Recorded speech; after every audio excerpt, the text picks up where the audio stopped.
I found out the biggest secret in my family 9 days after my father died. That's the cleanest way to say it.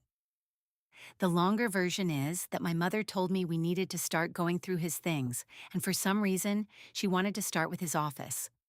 That should have sounded practical. Instead, it made me uneasy right away. My father's office had always been one of those rooms that technically wasn't forbidden, but never really open either. He kept bills in there, old paperwork, random electronics he refused to throw away, drawers full of things nobody else was supposed to touch. My mother almost never went in. I didn't either. It was just understood. So when she said, "We'll start with the office," something in me tightened. He had died 9 days earlier. Heart attack, sudden. He was 52. I was 20. I still don't think any of that felt real to me yet. The phone call didn't even sound dramatic at the time. I was standing in the frozen food aisle at Target trying to decide what I could afford, and my mother called twice in a row. She never did that. When I answered, she didn't cry. She didn't ramble. She just said very clearly, "You need to come to St. Mary's. It's your dad." I knew before she said anything else. After that, everything blurred together in the way bad things do when your brain is trying to keep up. The waiting room, the bad coffee smell, the doctor using that careful voice doctors use when the worst part is already over and now they're just explaining it to the people still standing there. My mother sitting too straight in one of those blue hospital chairs, hands folded in her lap like posture alone could hold her together. My father's wedding ring handed to us in a plastic bag. Then the funeral. Too many casseroles, too many soft voices, too many people saying he was a good man, which he was, and somehow that only made it worse. He was the kind of dad who texted me, "home safe," every time I drove back to campus. He saved my childhood drawings. He bought the wrong cereal and then acted personally offended if I pointed it out. He watched the Weather Channel like it mattered. So after he died, the whole house felt wrong without him. Not loud wrong, just off. Too quiet. Too still. Like something ordinary had been removed and now everything around it had to pretend not to notice. My mother and I moved around each other carefully that week. Not fighting, not comforting each other either. Just handling things. She dealt with paperwork, insurance, flower arrangements, relatives. I cried in the shower so she wouldn't hear me. We ate because food showed up. We slept because eventually our bodies gave in. Then on the 9th day, over breakfast, she said, "We need to start sorting his things." I asked, "What things?" "His office first," she said. "There are probably bills and files in there." I remember looking up too fast. His office. She spread jam on toast she never actually ate and said, "We can't leave it forever." That was it. No big feeling. No sense that my life was about to split open. Just my mother, breakfast, and a room in our house I had spent my whole life not entering unless I had a reason. And this time I had one. The office smelled like dust, paper, and my father's aftershave. Faint, but still there. The second I stepped inside, my throat tightened. The room looked smaller than it had when I was a kid. There was the heavy desk under the window, the green banker's lamp, the file cabinet, 2 overstuffed boxes, shelves lined with manuals, cords, dead chargers, and old electronics my father refused to throw away because they still worked in theory. My mother stayed near the doorway. "Start with the desk drawers," she said. At first it was exactly what I expected. Dead pens, rubber bands, utility bills, church receipts, expired warranties. One of my kindergarten drawings folded into quarters, a crooked crayon family with my father drawn taller than everyone else, and Diad written across the top in giant shaky letters. That was enough to almost wreck me all by itself. I had to sit down for a minute. My mother didn't say anything. She just moved folders from one pile to another with those short, efficient motions she used for everything she didn't want to feel too much. Then I got to the bottom left drawer. It was locked. I rattled it once, then harder.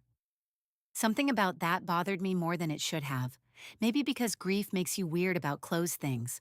Maybe because even dead, he still had a place I couldn't get into. "Do you know where the key is?" I asked. My mother didn't look up. "No." "You never came in here?" "Not really. Your father kept his own papers." That should have sounded normal. Instead, it sounded practiced. I should explain something about my mother. She wasn't cruel. Cruel would have been easier. Cruel has a name. My mother was competent, reliable. She packed lunches when I was little, bought medicine when I got sick, came to school conferences, signed forms on time, made sure there was gas in my car once I started driving, but she was never easy to lean on. I don't remember climbing into bed with her after nightmares. I don't remember her kissing my forehead as she passed through a room. I don't remember softness that wasn't deliberate. My father was different. He made pancakes on Saturdays and said the first one came out ugly because it was the test pancake. He sat through every bad school concert and insisted I sounded great. When I had the flu at 12, he slept in the hallway outside my room because I kept calling for him. My mother brought the thermometer, my father stayed. That difference had lived inside me for years. I just never knew what to do with it except love him harder. I found the key in an old ceramic mug on the bookshelf, mixed in with loose change, screws, and dead batteries. The drawer opened with one of those sticky clicks that made it feel like it hadn't been touched in a long time. Inside were several VHS tapes in black sleeves with white labels. Christmas 2008. Lake House. Emma, age 3. Birth. I froze on that one. My name is Emma. Seeing birth in my father's handwriting hit me hard enough that I couldn't explain why. It just did. My heart started pounding so hard I could hear it. My mother noticed. "What is it?" I held up the tape. For the first time that morning, her face changed. Not surprise. Something worse than that. Recognition and then dread. "Probably hospital footage," she said. "Your dad recorded everything. Why have I never seen it?" "I don't know." That was a lie. I knew it before I even understood what kind of lie it was. We still had the old VHS player in the den because my father never threw anything out if it still technically worked. It took me 3 tries to get the tape to load. The machine made that rough grinding sound old players make, then the screen flashed blue, then grainy video came on. The date stamp in the corner said October 14th, 2005. My birthday. At first I actually felt relief. I thought maybe this was going to hurt in a normal way. Maybe I was about to see my mother younger, tired, human in some way I hadn't really known her. Maybe this was just going to be one of those old family recordings nobody had bothered to watch in years. Then I saw the hospital room. The camera shook a little. It was clearly in my father's hands, but he wasn't in frame. He never stepped into frame and he didn't say anything. The whole thing was almost worse because of that. He was just there, behind the camera recording. The woman in the bed was not my mother. I knew it immediately. Not in some dramatic way. I just knew my mother's face. I knew the shape of her mouth, the line of her nose, the way she held herself even when she was tired. The woman in the bed had darker hair stuck to her forehead, a rounder face, and that stunned, hollow look people get when their body has been through something huge and their mind still hasn't caught up. There was a newborn in a striped hospital blanket on her chest. The date was my birthday. That was enough. I kept watching anyway. At first, I think I was still waiting for the scene to correct itself, for my mother to walk into frame, for somebody to explain something, for there to be some obvious reason I wasn't understanding yet. But none of that happened. The camera stayed on the bed, on the woman, on the baby, then the woman said my name, Emma. I stopped breathing for a second. A few moments later, in this exhausted, shaky voice, she said my middle name too. Claire. That was the moment everything in me went cold. This wasn't random. This wasn't some relative's baby. This wasn't a tape somebody had mislabeled and forgotten about. That woman knew exactly who that child was. Me. The woman on the bed started crying, not loudly, not dramatically, just that broken, overwhelmed kind of crying where the person looks too tired to even hold themselves together. Then she said, "I don't know what happens now." That line got me worse than anything else on the tape, because it didn't sound like a happy family memory. It sounded like the start of something nobody wanted to talk about later. I stopped the tape and turned to my mother. "Who is that?" She stared at the blank TV screen. "Turn it off." "Who is that?" "Emma." "Don't do that," I snapped. "Not right now." Her face hardened, but underneath it was something else. Fear, maybe. Or the look of somebody who has lived inside the same lie for so long, they don't know how to step out of it anymore. I said turn it off. "No." My voice came out louder than I meant it to. I had never raised it at her like that before. She took one slow breath. Then she said, "Your father should have gotten rid of that tape." That was the first honest thing she said. I stared at her. "So you knew?" No answer. "So you knew." This time it came out like something tearing. She sat down in the armchair like her legs had given out. "It's not what you think." I almost laughed. "What exactly do you think I think? Because right now I think the woman who gave birth to me is not you." She closed her eyes. That was answer enough. I wish I could say she told me everything right then. She didn't. Real life doesn't work like that. People stall. They tell you there's context. They act like the truth is still theirs to manage, even when it's already sitting right in front of you. My mother opened her eyes and said, "There are things you don't understand. Were you ever going to tell me?" She didn't answer. That was answer enough, too. I left the room, not the house, just the room. I went upstairs, locked myself in the bathroom, and sat there with both hands over my mouth because I honestly thought I might throw up. And the worst part was how fast my own brain started trying to help me.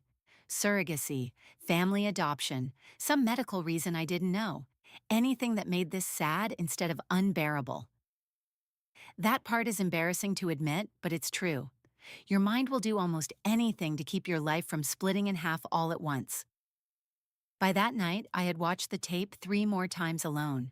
I still didn't recognize the woman's face, but something about her voice kept bothering me. Not because I knew it exactly, more because it felt like I should have known it. The next morning, I went back into the office because I needed paper. Something official, something I couldn't argue with. Because video can still leave room for denial. Documents usually don't.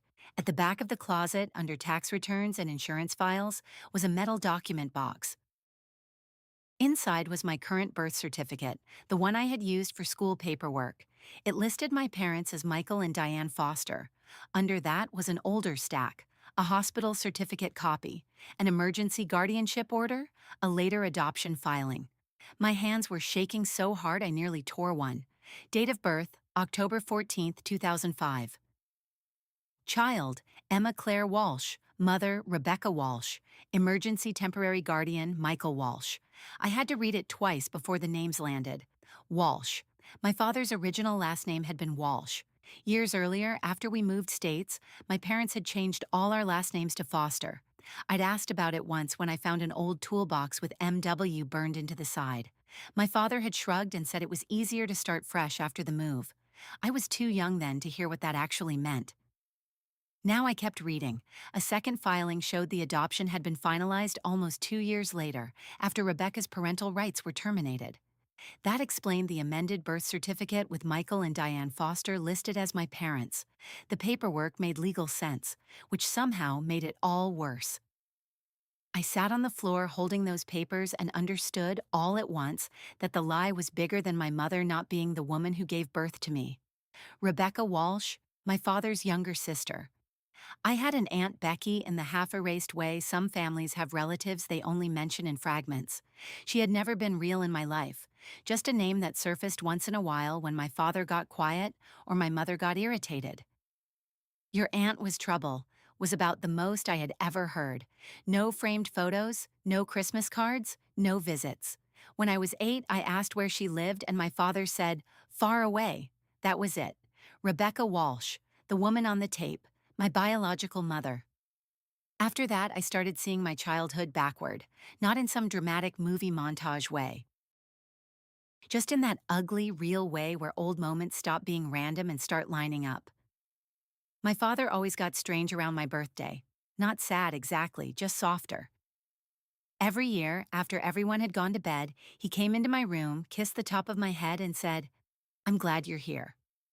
When I was 7, I found an old photo album with pages ripped out. My mother said old albums fell apart. My father took it from me too fast. When I was 10, I got sent home from school with a fever. In the car, my mother said, out of nowhere, "You don't need to ask questions every time something doesn't make sense." I hadn't even asked anything then, but a week earlier I had asked why I didn't really look like her. When I was 14, I found my father in his office crying, quietly. He said it was allergies and then took me out for ice cream. At 19, I was filling out a medical form for a specialist, and my mother answered the family history section for me before I could. Nothing relevant, she said too fast. The signs had always been there. They had just been buried under ordinary life. That night, I confronted my mother in the kitchen. She was rinsing a plate that was already clean. The window over the sink was black and reflected both of us back. I set the documents on the counter. She looked once and went still. "Rebecca Walsh," I said, "your husband's sister." My mother turned off the water. The faucet dripped into the silence. Then she said, "Sit down." "No." "Emma." "No, you've had 20 years to do this carefully. You can tell me now." She pressed both hands flat against the counter and lowered her head. When she looked up, she looked older than she had at the funeral. "Rebecca was your father's younger sister," she said. "She was 22 when you were born. She had been using for years by then. Pills first, then whatever else she could get. She disappeared for weeks at a time. She came back when she needed money, and your father kept believing he could save her." My throat felt dry. "What happened when I was born?" "She went into labor early. Your father took her to the hospital because nobody else was answering her calls. She refused to name the father. Maybe she didn't know. Maybe she didn't want to. After you were born, she stayed 2 days. Then she left." "And just left me there?" "She said she'd come back. She didn't." I stared at her. 3 months later, my mother said, she was arrested again. Possession, theft, probation violations. Social services got involved because there was no stable mother, no named father, and your father had already been caring for you most of the time. He got emergency guardianship first. Later, after more hearings and after she disappeared again, we adopted you legally. I looked down at the papers. "And then the new birth certificate." "Yes." "And the name change?" She swallowed. "A few years later, when we moved, your father wanted a clean break from his family's mess. He said if we were going to start over, we should really start over. So we all changed our last name together." That was exactly the kind of thing that would have sounded unimportant when I was a kid, and now felt massive. "And you?" I asked. "What were you in all this?"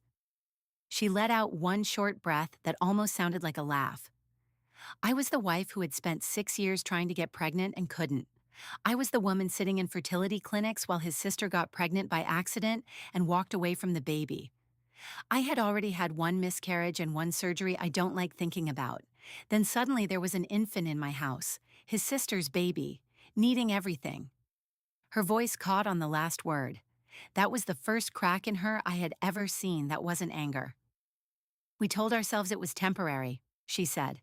"At first it was. Your father really believed Rebecca would get clean and come back for you. But she didn't." "No. What happened to her?" My mother looked away. "Jail, probation, relapses, disappearing. Your father's mother got updates for a while. Then even those stopped being reliable. And you just kept me?" The second I said it, I hated how childish it sounded. My mother didn't flinch. "Yes," she said.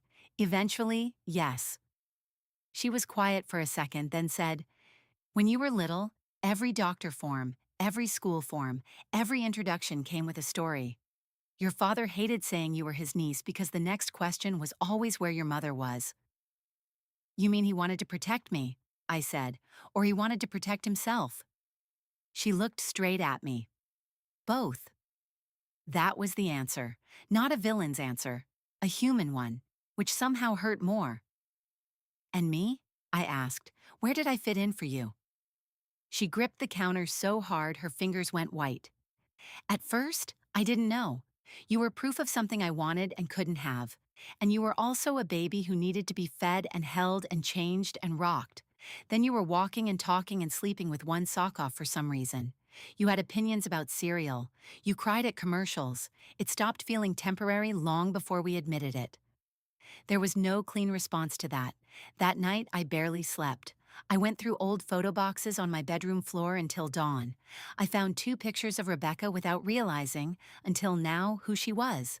In one, she looked maybe 16, standing half behind my father at a cookout with her arms folded, daring the camera to judge her.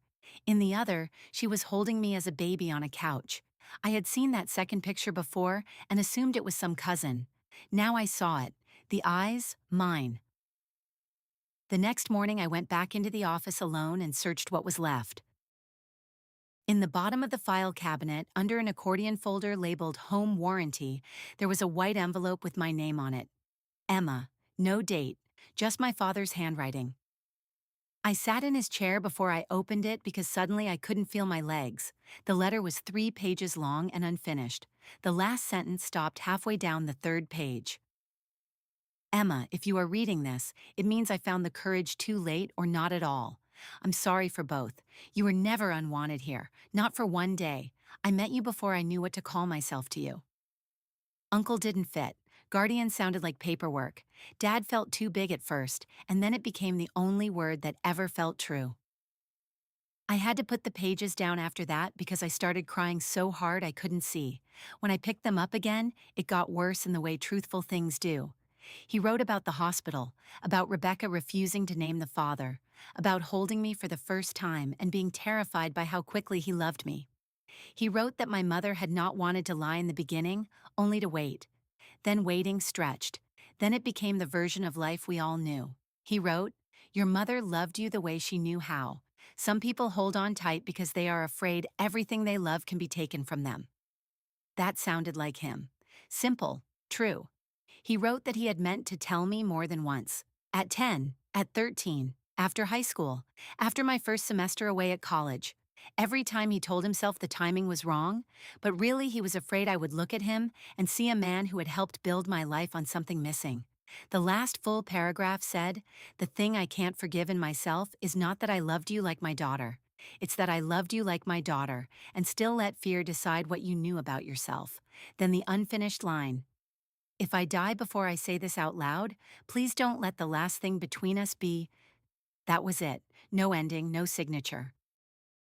No neat final sentence that fixed anything. I didn't show my mother the letter right away. I kept it in my room for 2 days and reread it until the folds in the paper started to soften. When I finally brought it to her, the fight had mostly burned out of me. What was left was heavier. She was in the living room sorting condolence cards and writing names for thank you notes in her neat slanted handwriting. I sat across from her and set the envelope on the coffee table. "I found this." She looked at it and knew immediately. "He wrote it?" she asked. "Yes." She didn't reach for it. "Did you read all of it?" "All of what he finished." She covered her eyes with one hand for a second. "I begged him not to tell you unless we knew how to do it," she said. I almost laughed. "Do what? Manage me?" "No," she said. "Manage what happened after." She lowered her hand and looked at me. "You think I don't know how selfish this was?" "I do, but I was afraid that if we told you badly or too suddenly, I would lose you. Not legally." I knew that wasn't the issue anymore. I mean, I thought you would look at me and decide I had never really been your mother. I looked at her, and for the first time, I saw not just my mother but the woman underneath. A woman who had wanted a child for years. A woman who got one through a disaster she never chose. A woman who had probably spent 20 years feeling grateful and ashamed and possessive all at the same time. Love can be real and still make people do ugly things. "Did you love me?" I asked. Her head came up so fast it startled me. "Yes," she said. No hesitation, then quieter. "I was just always afraid you would notice I loved you like something I could lose." That made me cry harder than I wanted it to, because it explained too much. The distance, the caution, the feeling I'd always had that she was performing motherhood instead of resting inside it. She had built her whole life around me and still never trusted it enough to relax. "You still should have told me," I said. "I know," she said. No defense, no excuse, just that. The strangest part of the weeks after was how normal life kept moving. Bills still came, classes resumed. My best friend sent me stupid memes because she didn't know what else to do. The grocery store still wanted me to choose between 2 brands of pasta, like I was a person whose life made sense. I did one thing my mother didn't know about. I looked for Rebecca, not enough to turn it into a second full-time life, just enough to know whether she was alive. I found county jail records, an old Indiana address, a probation mention, one disconnected phone number, maybe one public assistance record that could have been her. Nothing solid, nothing living. She stayed ghost-like, which in some grim way fit. I didn't call anyone, not because I didn't care. I did. But I had just buried the man who raised me, and I couldn't survive turning my life into a search mission on top of that. Sometimes truth doesn't open a door, sometimes it just knocks the air out of you and sits there. About a month after the funeral, I went into my father's office by myself and cleaned it properly. Not because I was okay, I wasn't, but I wanted one room in that house to stop feeling sealed shut. I kept the letter. I kept the tape, too. I almost threw it out twice. Both times I couldn't do it. That grainy footage is the only moving record I have of the day I was born, and painful or not, it belongs to me. Now, when I think about my father, what hurts most is not the part people would probably expect. It's not that he wasn't my biological father. That part matters, obviously. It changes things. It changes how I think about my name, my face, my medical history, all of it. But it still isn't the part that hurts the most. What hurts most is that he was my real father in every way that actually counted, and he still died without telling me the truth himself. That's the part I still can't settle anywhere inside me.